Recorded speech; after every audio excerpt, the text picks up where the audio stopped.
Hello, ഇന്ന് ഞാനും അപ്പുക്കുട്ടനും കൂടെ പ്രിപ്പയർ ചെയ്യാൻ പോകുന്നത് ഒരു ഹെൽത്തി ക്യാരറ്റ് ഡേറ്റ്സ് കേക്കാണ്. ഇന്നത്തെ എൻ്റെ ഹെൽപ്പറാണ് അപ്പുക്കുട്ടൻ. അപ്പോൾ നമുക്ക് ആവശ്യമുള്ളതും അല്ലാത്തതുമായിട്ടുള്ള എല്ലാ പാത്രങ്ങളും അപ്പുക്കുട്ടൻ അവിടെ നിരത്തിക്കൊണ്ടിരിക്കുകയാണ് കേട്ടോ. അപ്പോൾ നമുക്ക് പെട്ടെന്ന് തന്നെ റെസിപ്പിയിലേക്ക് കിടക്കാം. ഈ കാണുന്നതൊക്കെയാണ് ഇൻഗ്രീഡിയൻസ്. അതെല്ലാം ഒന്ന് അറേഞ്ച് ചെയ്ത് വെച്ചാൽ നമുക്ക് പെട്ടെന്ന് തന്നെ ക്യാരറ്റ് ഡേറ്റ്സ് കേക്ക് തയ്യാറാക്കിയെടുക്കാം.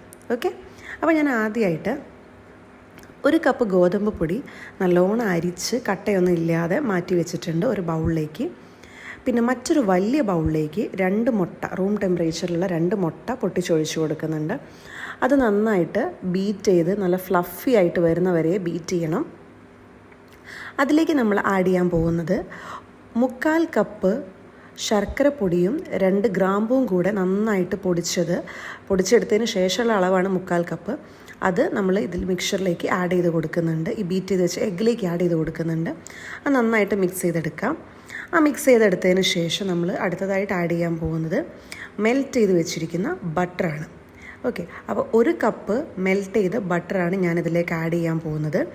ബട്ടറിന് പകരം നമുക്ക് വേണമെങ്കിൽ സൺഫ്ലവർ ഓയിൽ യൂസ് ചെയ്യാം, പക്ഷേ ഒരു ഹെൽത്തി ഓപ്ഷൻ എന്ന് പറയുന്നത് എപ്പോഴും ബട്ടർ തന്നെയാണ്. അങ്ങനെ മെൽറ്റ് ചെയ്ത് ബട്ടർ ആഡ് ചെയ്തു. ഇനി ഒരു 1/4 കപ്പ് ജാഗ്രി സിറപ്പാണ്, ശർക്കര പാനി തണഞ്ഞതിന് ശേഷമാണ് ഒഴിച്ചു കൊടുക്കുന്നത്. അതും കൂടെ ചേർത്തിട്ട് നന്നായിട്ടൊന്ന് മിക്സ് ചെയ്തെടുക്കാം. പിന്നെ നമ്മൾ ഒരു 1/4 ടീസ്പൂൺ വാനില എസൻസ് ആഡ് ചെയ്യുന്നുണ്ട്. അത് എഗ്ഗിൻ്റെ ആ ഒരു പച്ചമണം മാറാൻ വേണ്ടിയിട്ടാണ് വാനില എസൻസ് ആഡ് ചെയ്യുന്നത്. ഇനി നമ്മൾ ചേർത്ത് കൊടുക്കാൻ പോകുന്നത് ഗോതമ്പ് പൊടിയാണ്. കുറച്ചായിട്ട് നമുക്ക് ഈ മിക്സറിലേക്ക് ആഡ് ചെയ്തിട്ട് പതുക്കെ അത് ഫോൾഡ് ചെയ്ത് മിക്സ് ചെയ്തെടുക്കാം. അപ്പോൾ കുട്ടൻ ഫുൾ ഓണാണ്, എല്ലാത്തിനും എന്നെ ഹെൽപ്പ് ചെയ്യാനായിട്ട് മുന്നിൽ തന്നെ ഉണ്ട്. അങ്ങനെ നമ്മളിത് മിക്സ് ചെയ്ത് വരുമ്പോൾ നമുക്ക് നല്ല ഒരു ഗോൾഡൻ ബ്രൗൺ കളറായിട്ട് വരും. ഈ ജാഗ്രി സിറപ്പിൻ്റെയും എല്ലാത്തിൻ്റെയും കളറാണ് ഈ ഒരു golden brown colour. Over mix ചെയ്ത് പോകരുത്. നമുക്കിങ്ങനെ പതുക്കെ ഫോൾഡ് ചെയ്തെടുക്കുകയാണ് വേണ്ടത്. അതിലേക്ക് ഞാനൊരു നുള്ള് ഉപ്പ് പൊടി ചേർക്കുന്നുണ്ട്. ഈ ശർക്കരേൻ്റെ ആ ഒരു മധുരം കുത്തൽ ഒഴിവാക്കാൻ വേണ്ടിയിട്ടാണ്. വേറൊരു ടിന്ന് ഞാൻ ഓൾറെഡി ഗ്രീസ് ചെയ്ത് വെച്ചിരിക്കുന്നതാണ്. ഇതിലാണ് നമ്മൾ കേക്ക് ഉണ്ടാക്കാൻ പോകുന്നത്. അവൻ പ്രീഹീറ്റ് ചെയ്യുന്നുണ്ട്. 15 മിനിറ്റ്സ് 180 ഡിഗ്രിയിൽ പ്രീഹീറ്റ് ചെയ്യാൻ വെച്ചിട്ടുണ്ട്. പിന്നെ നമ്മൾ ക്യാരറ്റ്, ഡേറ്റ്സ് ആൻഡ് കാഷ്യൂ ഒരു ബൗളിലേക്ക് നമ്മൾ മിക്സ് ചെയ്തെടുക്കണം. അതിനിടയ്ക്ക് ഒരാൾ ഇവിടെ കുറേ കഴിച്ച് തീർത്തിട്ടുമുണ്ട് കേട്ടോ.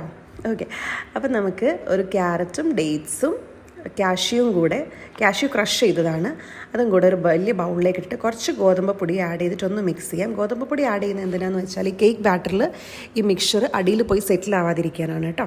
കുറച്ച് കാഷ്യൂ ഞാൻ ലാസ്റ്റിൽ ഗാർണിഷിങ്ങിനും കൂടെ മാറ്റി വെച്ചിട്ടുണ്ട്.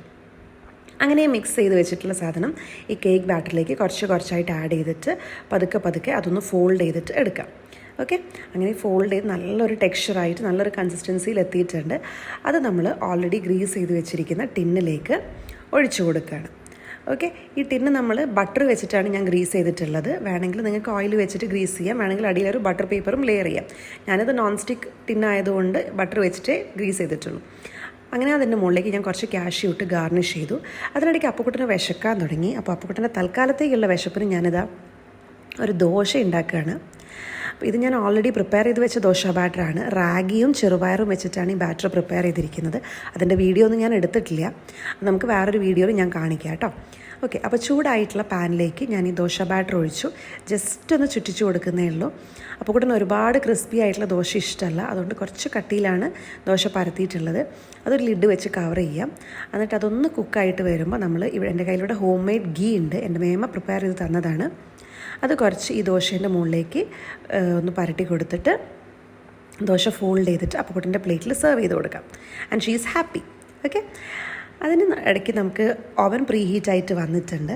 ആ പ്രീഹീറ്റായ അവനിലേക്ക് നമ്മൾ ഈ കേക്ക് വെച്ച് കൊടുക്കാം, കേക്ക് മിക്സ്ചർ വെച്ച് കൊടുക്കാം. എന്നിട്ട് ഞാൻ 180 ഡിഗ്രിയിൽ 25 മിനിറ്റ്സാണ് ബേക്ക് ചെയ്യാൻ വേണ്ടിയിട്ട് പോകുന്നത്. ഓരോ ഓവൻ്റെ ചൂടനുസരിച്ച് ടെമ്പറേച്ചറും സമയമൊക്കെ വ്യത്യാസം വരാം കേട്ടോ. എൻ്റെ ഓവനിൽ 25 മിനിറ്റ്സ് 180 ഡിഗ്രിയിൽ കുക്ക് ചെയ്തപ്പോൾ എനിക്ക് എൻ്റെ കേക്ക് സെറ്റായിട്ട് വന്നിട്ടുണ്ട്. അങ്ങനെ തിരിഞ്ഞ് കേക്കൊക്കെ റെഡിയായി വന്നിട്ടുണ്ട്. നമുക്കത് എടുത്ത് നോക്കാം. അതാ കേക്ക് നല്ല പൊന്തി നല്ല ഭംഗിയായിട്ട് വന്നിട്ടുണ്ട് കേട്ടോ. നല്ലൊരു ഗോൾഡൻ ബ്രൗൺ ആയിട്ട് വന്നിട്ടുണ്ട്. അങ്ങനെ അത് പതുക്കെ ചൂട് പോയതിന് ശേഷം പതുക്കെ കട്ട് ചെയ്തിട്ട് അപ്പുക്കുട്ടിന് തന്നെ ടേസ്റ്റ് ചെയ്യാൻ കൊടുത്തു. ആൻഡ് അപ്പുക്കുട്ടിന് കേക്ക് ഭയങ്കര ഇഷ്ടമായി. നല്ല സോഫ്റ്റ് ആയിട്ടുള്ള കേക്കാണ്. കുട്ടികൾക്കൊക്കെ ഒരു ഹെൽത്തി സ്നാക്കായിട്ട് നമുക്ക് ഇടയ്ക്കൊക്കെ കൊടുക്കാൻ പറ്റുന്ന ഒരു സാധനമാണ് കേട്ടോ. അത് നമുക്ക് മുറിച്ചിട്ട് ചൂട് മാറിയതിന് ശേഷം ചെറുതായിട്ട് മുറിച്ചിട്ട് ഒരു ടിന്നിലിട്ട് വെച്ചാൽ നമുക്ക് ഒരു 3 to 4 ഡേയ്സ് വരെ യൂസ് ചെയ്യാം. അപ്പോൾ ഇന്ന് അത്രയേ ഉള്ളൂ. Thank you.